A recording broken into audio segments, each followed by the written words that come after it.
past her tanned, lithe form as she removed her leather boots. "I was at the town 3 days after you left. The smith told me of your exploits." He paused, deciding not to mention the vision at Mirror Lake. He also found it increasingly difficult to keep his thoughts on the distant arrowheads, and not on the naked vision his eyes continued to drift toward, despite his best efforts. 3 days? She asked, confused. "They were only a half-day's ride behind me." Speaking as if to herself, she said, "They had to ride through a night to catch up." She looked at him. "How could you have made up 3 days, much less tracking us?" "You left only a slight trail, but 10 drunkards left a trail even a blind beggar could follow. As for being able to catch up," he smirked but spoke without humor, "just know that I make good time on horseback." Marist said nothing. She had been quite pleased with herself for causing the emotionally restrained man a struggle with his composure. Her humor quickly faded when she realized the truth of what he had just said. Not even the most experienced horseman could have caught up that much distance, unless he rode steadily all the way, never stopping to sleep. She looked at him as serious thoughts filled her mind. He must not have slept since he left town to catch up with her. To have been able to shoot down those men in such a state of exhaustion was nothing short of remarkable. She smiled inwardly. He was proving to be a most intriguing man. She made writhing gestures with her hands and arms as she cast her protection spell, then slowly stepped into the clear water. "Keep watch," he said, glancing behind him. "If anything's out of the ordinary, don't keep it a secret." He nodded, watching her tanned body slowly slide into the water. It would be difficult to remain focused on anything beyond the swimming woman, whose nude body is surrounded by nothing more than crystal clear water. It took only a few moments for her to cover several yards in the water, but something about it puzzled her. It seemed no colder than ordinary spring water, although with her protective spell it would have been difficult to know otherwise. Still, she felt the water could not have frozen the forms on the shore. She paused to tread water and looked back at Aleph. Her first thought was, "Typical man," when he stared intently at her. Then she noticed it was not her he was looking at. "What is it?" she asked, seeing him stare into the water beyond her position. She followed his gaze across the water's flat surface without seeing anything unusual. "It must be a play of the light," he said uncertainly. "I thought I saw something in the water, but I've lost it now." "What did it look like?" she continued, looking around. "Nothing really. There was a hazing effect on the bottom, like a thin fog rolling across the meadow." She dipped her head under water for a moment and looked, but she saw nothing. She raised her head again. "Ripples from the spring? Or from my swimming, perhaps?" "Possibly," he said dubiously. Then he saw it again. "There it is. Swim back as fast as you can, Marist. Now!" He feared the strong-willed woman might argue, but she swam toward him immediately with all her strength. As she moved, so did the motion he saw. There was no actual object, just a hazing of the pool bottom, like heat haze on a summer's day. He could not guess what it was, but he knew it was moving toward her for reasons that certainly were not benevolent. "Swim faster! Hurry!" He aimed his bow and fired. The shaft cut through the air, splashing into the water right behind her. She did not waste time looking back. She saw the look of futility on Al's face when the arrow splashed, and knew if she stopped, there would be nothing he could do to defend her. Tossing the bow aside with a curse, he moved as close as he could to the water's edge and waited, crouching on tense leg muscles, ready to pull Marist away from the water and spring backward for distance once he had his hands on her. She reached water too shallow to swim and took a brief moment to glance back, just as his strong arms grabbed her and yanked her out of the water. The two tumbled backward, the elf held securely on top of the former knight, as his body acted as a cushion. He slid across the hard ice floor as a huge, semi-transparent form leaped from the water right behind them, landing nearby with a loud slap, like wet mud hitting the hard surface. The adventurers found themselves lying only 2 feet from the amorphous blob extending 6 feet from the pool's edge and into the water. As the form slowly slid back into the pool, a new ice trail was left on the cavern floor. Continuing to retreat, the form revealed the dark shape of the torch that had been left burning on the floor. The flame was gone, leaving a blackened bundle of wood covered with a sheet of white frost.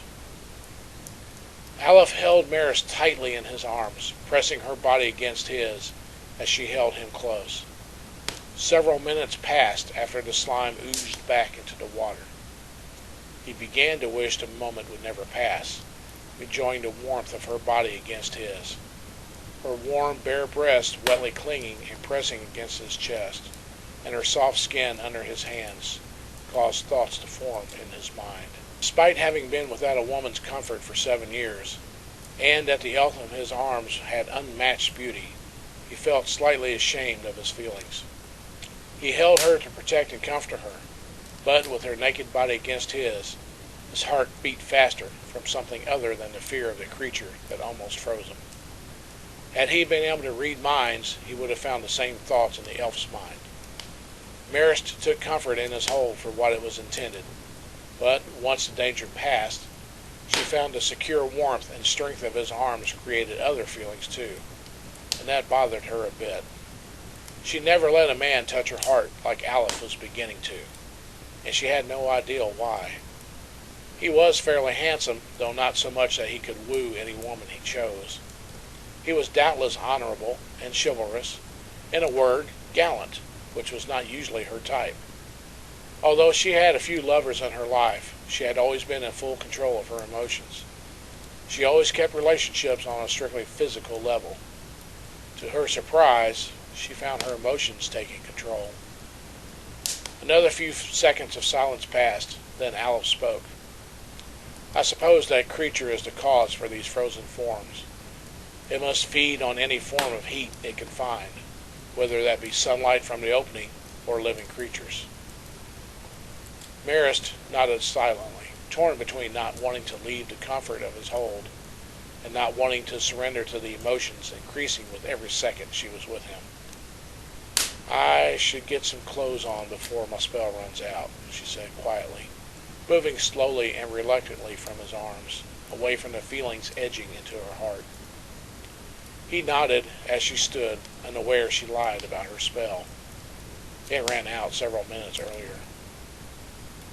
Maris dressed quickly, as if that might help purge the night quite unwanted emotions.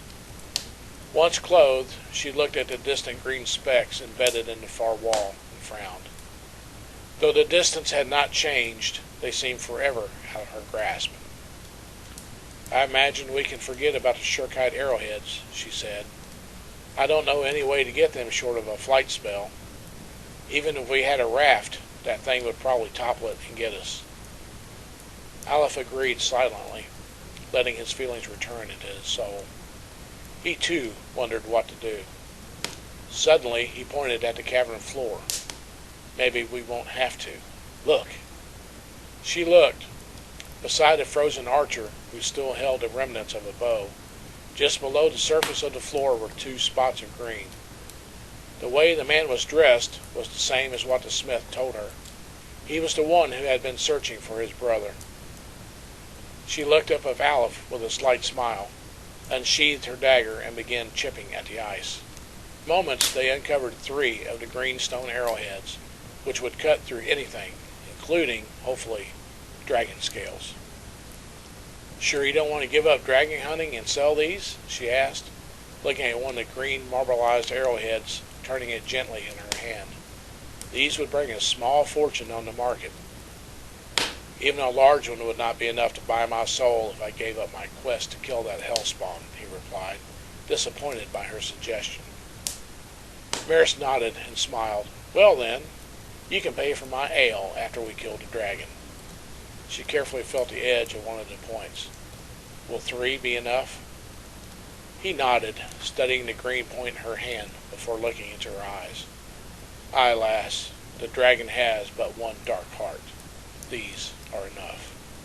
They decided not to risk staying near the headwaters too long.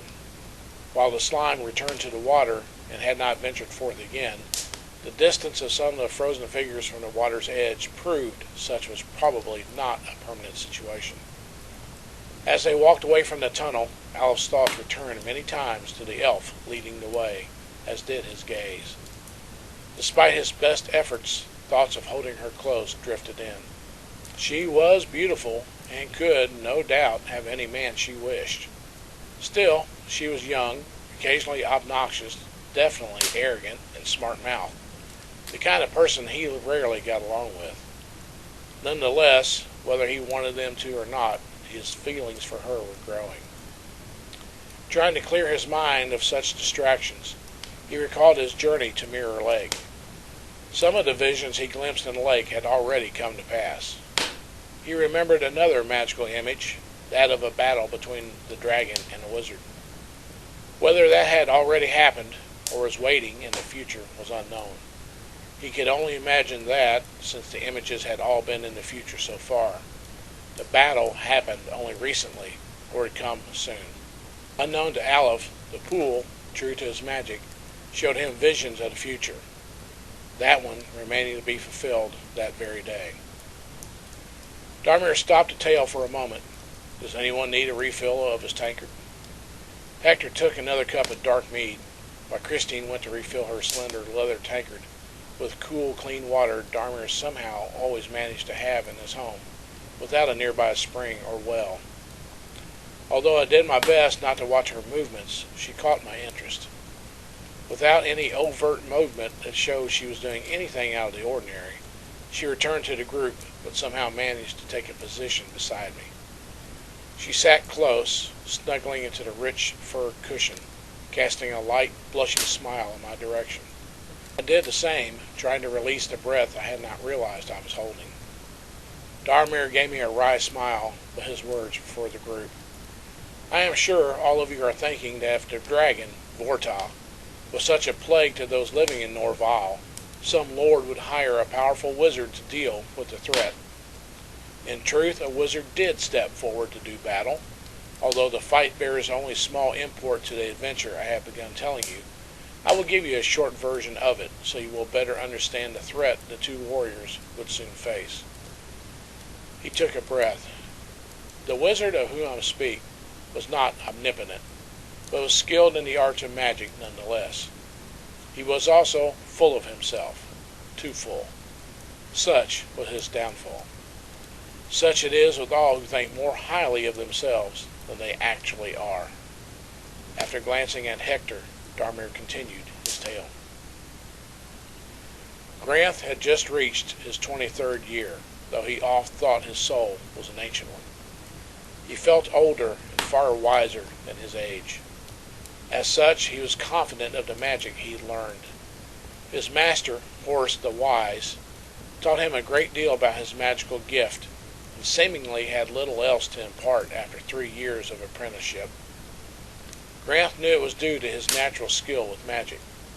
Perhaps it was not that Horus had anything left to teach him, as much as it was that Granth had outgrown his master's lesser abilities, or was so powerful Horus, jealous, feared teaching someone who's more powerful than he. Whichever the case, Granth left Horus's keep, with what was more of a dismissal than a goodbye from the master. For weeks, Granth sought some great adventure that would prove his worth, and give him the fame he sought. But beyond routing a small army of orcs from Wayland, and destroying a pack of rats, 1 million strong, that were ravaging the crops of Clarendale, Granth had done nothing of note. When he heard of the terror being wrought by the ancient red dragon Vorta, Granth was overjoyed. Despite the horror being inflicted on the little people, as Granth called the non-talented, this seemed like a good chance for him to make a name for himself. Perhaps with the bounty from the dragon's head, he could even start his own school of wizardry. He used his magic to divine where the dragon had its lair. While he would admit only to himself that he was not really all-powerful, he felt his magical prowess was sufficient to battle a dragon. His master always said dragons were little more than greedy, overgrown lizards with wings and bad breath. Having seen some of the damage the dragon caused the past few days, he thought his master may have understated a dragon's power. Obviously, the old man left out a dragon's bad attitude, sharp claws, and breath that could start forest fires. Nonetheless, Granth studied dragon lore. He knew, since the dragon was of the red variety, it could belch fire, puff smoke, was highly interested in gathering treasure, and was a glutton for food and the enjoyment of terrorizing hapless peasants. He smiled at the thought of facing the dragon with his magic.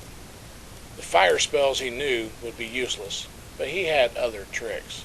Besides, based on the size the survivors indicated for the dragon, it was quite old and was probably becoming feeble. That would explain why its attacks were less violent and were more likely to fall on farmhouses instead of castles. Unfortunately, Granth had not heard of Duke Herod's fate. Granth sought the dragon at the peak of Toran. After a long climb, made difficult because he was trained in the arts of the mind and not the body, he passed through the obscuring cloud layers and found a dark entrance to a tunnel that stretched under the mountain. All about was soot and ash covering the bones of cattle, horses, humans, and some unknown creatures. Each bone had been cracked or shattered completely, from the smallest hand bone to the largest leg bone. Sure sign that he had found a dragon's lair. He carefully entered the foreboding cavern, only to be struck hard by the stench of brimstone. Continuing onward in the foul air, his steps echoed down the rock and bone-strewn corridor. He slowed when he saw the golden glow of light ahead. He moved slowly and silently as he neared the tunnel's exit into a huge cavern lit by two large openings in the roof. White sunlight gleamed off myriad treasures of gold, natural and man-made, making the cavern glow with the yellow light and sparkles of multicolored flashes from scattered jewels. Strewn about the various collections of gold were piles of platinum, silver, and gemstones, some as large as a 1-gallon tankard. Everywhere he looked, he saw precious metals and wrought treasure. Before him lay more wealth than 100 kingdoms could gather, and his eyes gleamed with greed. Thoughts of battling the dragon fled his mind as quickly as shadows fling the light of the morning sun. The treasure before him would grant any dream a fledgling wizard could think of. Seeing no dragon, he walked carefully around the stone treasure chest that was Vortal's lair. His eyes caught the red glint of light from a ruby-encrusted scroll tube made of wrought gold. He carefully climbed gold boulders the size of sheep until he grasped it. The tube was made of spun gold, as though a spider formed it with golden silk. As he picked it up, he heard the telltale sound of parchment inside. Unfortunately, before he could examine the tube for ruins, a shadow covered him with darkness, and a sudden gust of wind tore at his robe. The tube clanged to the ground as he spun to face the great red dragon, Vortal. "Meat that talks. Why are you here to die?" The raspy voice made it seem more like a statement, not a question. Granth was, at first, surprised by the gravelly voice of the creature standing 30 feet away. His studies never indicated they could speak or be intelligent enough to use language. Waking from his initial shock, he studied the scale face. His large yellow eyes narrowed and stared back.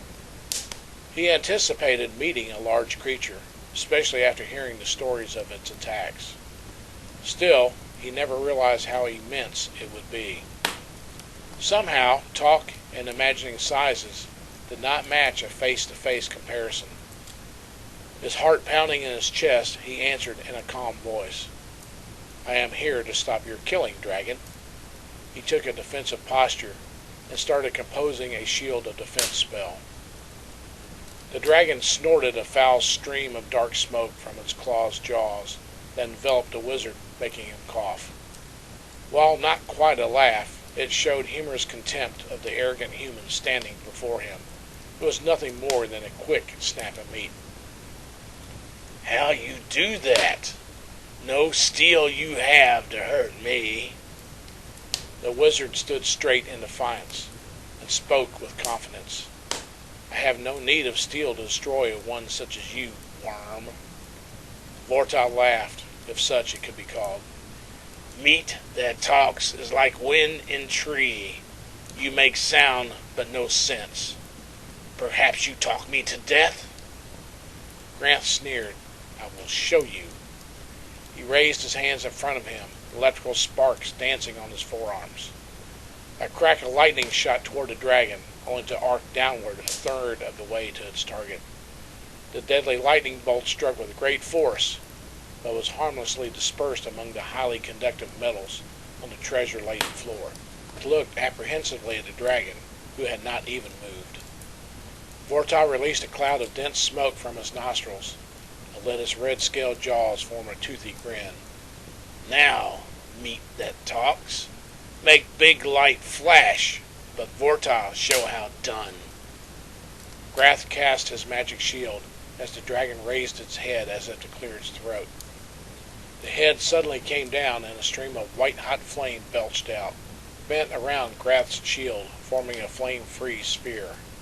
Trailing flames struck the metals behind him, turning them into glowing pools of molten metal, and blackening the rock wall with soot. When the flames died, Granth was still standing. My magic is too much for you, worm!